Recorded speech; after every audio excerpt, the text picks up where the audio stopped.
નમસ્કાર દોસ્તો આપણે રાજકારણને લઈને ખૂબ જ વ્લોગ બનાવતા હોય છે, રાજકારણને લઈને ખૂબ જ ચર્ચા કરતા હોય છે, કેમ કે આપણે એક વ્લોગર છે, આપણે એક યુટ્યુબર છે, એટલે બધા જ પ્રકારના વિડીયો તો બનાવતા જ હોય છે મિત્રો.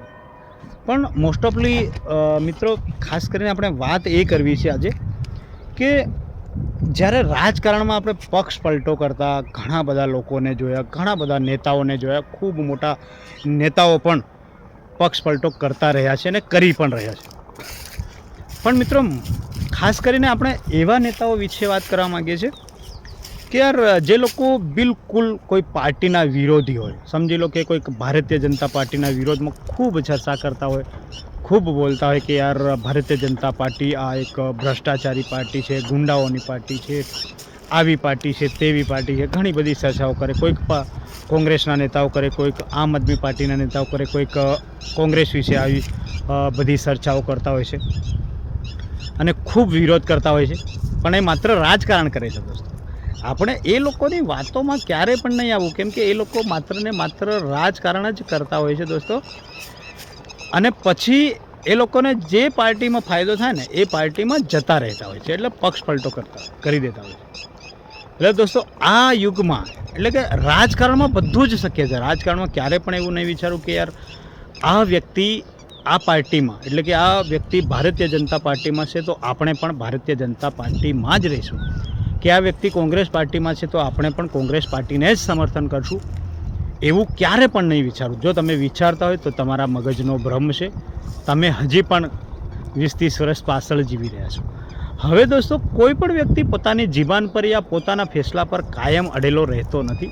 જો એને કોઈ જગ્યાએ ફાયદો થઈ ગયો, કોઈ પાર્ટી એને કંઈ પદ આપી દીધું, કંઈ પૈસો આપી દીધો ને, તો એ પાર્ટીમાં જતા રહેતા. એ સ્વાભાવિક છે, કેમ કે દરેક વ્યક્તિ પોતાનો સ્વાર્થ જોવે છે, દરેક વ્યક્તિ પોતપોતાનો લાભ જોતા હોય છે. કોઈક વ્યક્તિ ટિકિટ મળે તો જતો રહેતો હોય છે, તો કોઈક વ્યક્તિ કંઈક એને પદ મળે તો જતો રહેતો હોય છે, તો કોઈક વ્યક્તિ એને ત્યાં વધુ સારો હોદ્દો આગળ જઈને મળશે એવી આશા કરીને પણ જતા રહેતા હોય છે. એટલે દરેક લોકો, દરેક નેતાઓ રાજકારણ જ કરે છે દોસ્તો. કોઈ આજના આ રાજકારણમાં કોઈ સાચો નેતા નથી, કોઈ નેતા પર ભરોસો કરવા જેવો નથી મિત્રો. કેમ કે આપણે ખૂબ ભરોસો કરીને કોઈ નેતા પાછળ ગાંડા થઈ જાય છે ને, ત્યારે એ જ નેતા પક્ષ પલટો કરી દે છે. આપણે ઘણા બધા એવા નામો છે, તમે પણ જાણતા હશો, હું પણ જાણું છું. કોઈ નામ લેવાની પણ ખાસ જરૂર નથી, નામ લઈને બનાવીશું ફરીથી કોઈક વિડીયો, કોઈક વ્લોગ એવો પણ બનાવીશું. પણ આજે પર્સનલી આપણે એ બાબતને લઈને ચર્ચા કરવી છે. અત્યારે સ્થાનિક સ્વરાજ્યનું ઇલેક્શન હતું દોસ્તો, ત્યારે ઘણા બધા એવા લોકો છે જે કોઈક ટ્રેન્ડિંગમાં પાર્ટી ચાલતી હોય એવી પાર્ટીમાં લડે છે અને જીતી અને જ્યાં એને ફાયદો થાય ત્યાં જતા રહે છે, એટલે કે જીતીને જતા રહે છે. આપણને પક્ષ પલટો કરી દે ને દોસ્તો, એમાં આપણને કોઈ વાંધો નથી. અને એ સ્વૈચ્છિક છે યાર, દેશ આઝાદ છે, એ ગમે તે કરી શકે છે, એમાં કોઈ જ વાંધો નથી. આપણે પણ કોઈ વિરોધ નથી કરતા એમનો.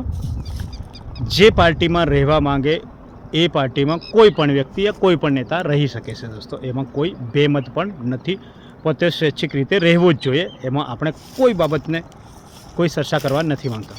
પણ ખાસ કરીને આપણે ચર્ચા એ બાબતને લઈને કરવા માંગી રહ્યા છે દોસ્તો. ખરેખર આ પોઈન્ટ પર ધ્યાન રાખજો અને આ રાજકીય પાર્ટીઓએ પણ આ બાબતને નોંધમાં લેવું પડશે. એટલે આ મોટા ટોપ લેવલના નેતા સુધી પહોંચાડવું પડશે અને એ બાબતને લઈને રાષ્ટ્રીય નેતાઓ સુધી, યા તો મેન લીડર જે છે ને, મેન નેતા જે બેઠો છે કોઈ પણ પાર્ટીનો, કોંગ્રેસ પાર્ટીની વાત કરીએ તો રાહુલ ગાંધી ત્યાં બેઠા હોય, આમ આદમી પાર્ટીની વાત કરીએ તો અરવિંદ કેજરીવાલજી જે છે, તેવી જ રીતે ભારતીય જનતા પાર્ટીની વાત કરીએ તો PM નરેન્દ્ર મોદી સાહેબ હોય. આવા નેતાઓએ ખાસ કરીને આ વિડીયોમાં ધ્યાન રાખવાની જરૂર છે મિત્રો. જ્યારે તમે સ્થાનિક સ્વરાજ્યનું ઇલેક્શન હોય, વિધાનસભા હોય, લોકસભા હોય કે અન્ય કોઈ પણ ઇલેક્શન હોય, ત્યારે એ પાર્ટી સાથે જોડાઈને પાર્ટીના મેન્ડેટ સાથે લડતા હોય છે. પાર્ટી એને ખૂબ મદદ કરતી હોય છે, પાર્ટી એને ખૂબ સહયોગ કરતી હોય છે, પાર્ટીના સિમ્બોલ પર એ લડીને ઇલેક્શન જીતી જતા હોય છે મિત્રો.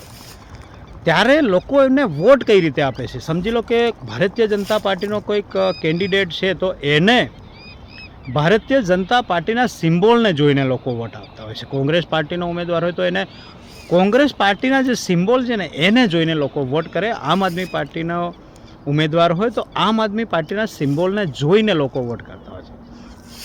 લોકોને કદાચ કોઈ પાર્ટી સાથે કડવા અનુભવો થઈ ગયા હોય છે ત્યારે બીજી પાર્ટીને જીતાડતા હોય છે.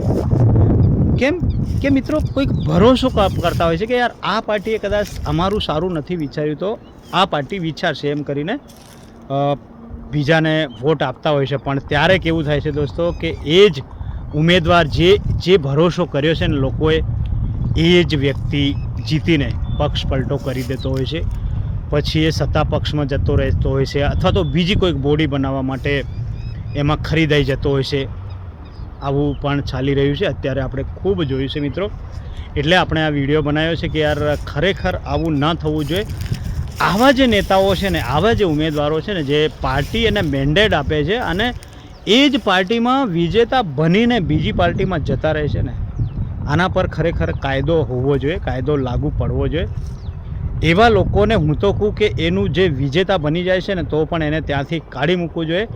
રાજકારણમાં આ કાયદો ખૂબ જરૂરી છે મિત્રો. કેમ કે પાર્ટી વિશ્વાસ કરીને એને ટિકિટ આપે છે, લોકો વિશ્વાસ કરીને એને વોટ આપે છે અને એ પાર્ટીનો પણ ભરોસો તોડે છે અને જનતાનો પણ ભરોસો તોડે છે. એટલે આવા ઉમેદવારનું એ વિજેતા જાહેર થઈ ગયા પછી પણ એને કેન્સલ કરી દેવું જોઈએ અથવા તો એને ફરીથી રાજકારણમાં ક્યારેય પણ નહીં લડે, ઉમેદવારી નહીં કરી શકે ને એ રીતે એને રાજકારણમાંથી સસ્પેન્ડ કરી દેવો જોઈએ અથવા તો પ્રતિબંધ લાગી જવો જોઈએ એના પર મિત્રો.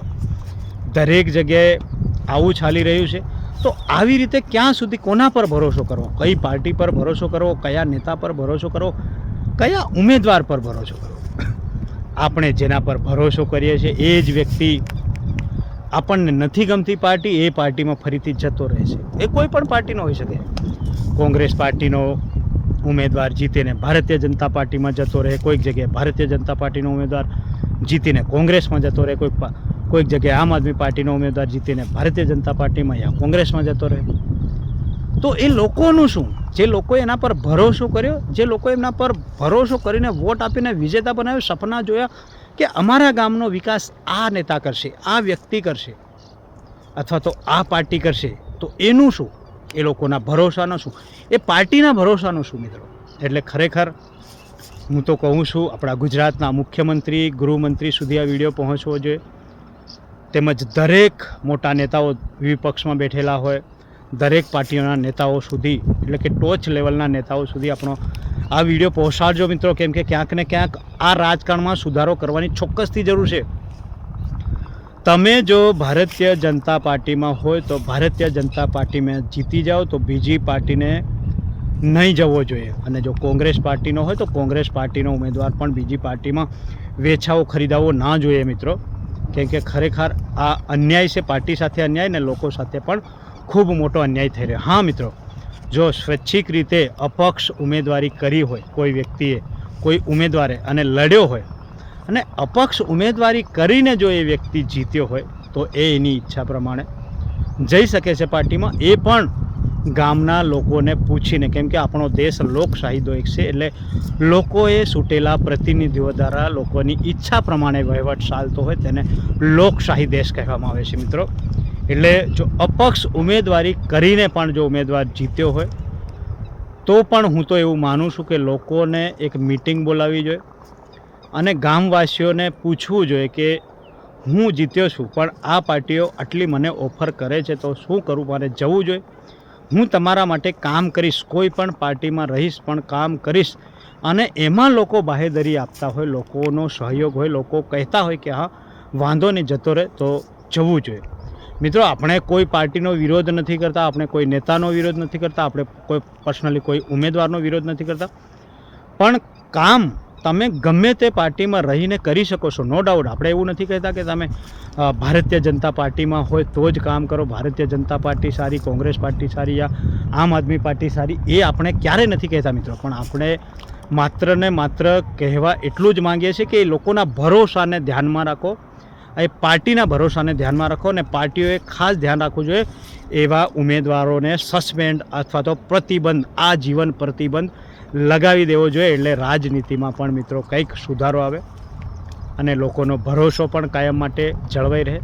હવે આવી જ રીતે રાજનીતિ ચાલતી રહેશે ને મિત્રો, તો લોકોના ભરોસાનું શું, કોના પર ભરોસો કરવો, કઈ પાર્ટી પર ભરોસો કરવો, કયા નેતા પર ભરોસો કરવો મિત્રો. એટલે આ ખરેખર આ ભરોસાની હત્યા થઈ રહી છે. એટલે ખરેખર જનતા સાથે ધોખો થઈ રહ્યો છે એમ પણ કહી શકાય, પાર્ટી સાથે પણ ધોખો થઈ રહ્યો છે એવું પણ કહી શકાય મિત્રો. અને મિત્રો, જે મેં આ વિડીયો બનાવ્યો એના વિશે તમારું મંતવ્ય શું છે, કે ખરેખર મેં જે વિચાર્યું છે મારી આ વિચારધારાને પણ તમે જોજો કે મેં કઈ દ્રષ્ટિથી આ વિચાર્યું છે ને તમને શું લાગ્યું. અને પાર્ટીના નેતાઓએ પણ કમેન્ટ કરવી ખૂબ જરૂરી છે, જનતાએ પણ કમેન્ટ કરજો દોસ્તો, જેથી મને ખબર પડે કે યાર ખરેખર જે હું વિચારી રહ્યો છે એ આપણી જનતા પણ વિચારી રહી છે, પાર્ટીઓ પણ વિચારી રહી છે કે નથી, અને શું હું ગલત છું યા આ નેતાઓ ગલત છે કે આ જે વેચાઈ જાય છે. એમના માટે સ્પેશિયલી આ વિડીયો છે મિત્રો, જેથી વધુમાં વધુ શેર કરો. અને મિત્રો ખાસ કરીને તમારી રાય લેવા માટે જ આ વિડીયો બનાવ્યો છે, એટલે બીજા લોકોને, દરેક એવી જનતાને શેર કરજો મિત્રો, અને વધુમાં વધુ કમેન્ટ આવશે એવી પણ હું આશા રાખું છું મિત્રો.